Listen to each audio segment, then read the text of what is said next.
నమస్కారం ఈటీవీ 360కి స్వాగతం. ముందుగా ప్రధానాంశాలు. ఎర్రచందనం విక్రయించకపోవడంపై సీఎం అసంతృప్తి. రాష్ట్ర ఆదాయం పెంచే మార్గాలు అన్వేషించాలని ఆదేశం.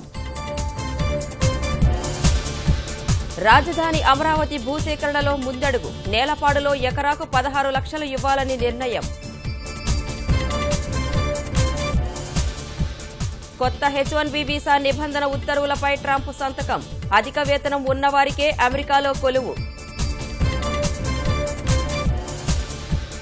అన్నాడీఎంకేలో శశికళను బయటకు పంపే యత్నాలు. చిన్నమ్మకు వ్యతిరేకంగా చేతులు కలుపుతున్న పళని, పన్నీరు వర్గాలు.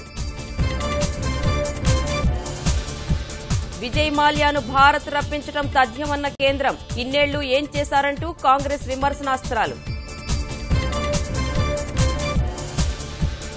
నున్న మామిడి మార్కెట్లో నిలిచిన క్రయ విక్రయాలు. తనిఖీలకు నిరసనగా కొనుగోళ్లు ఆపేసిన వ్యాపారులు. పాఠ్యాంశాలు, పరీక్షలు లేకుండానే పూర్తిగా వస్తున్న 2 ఏళ్ల కోర్సు. అగమ్య గోచరంగా మారిన డిఎడ్ విద్యార్థుల భవితవ్యం. బోర్లు తవ్వకం నిషిద్ధం. ఉన్న నీటితోనే సేద్యం.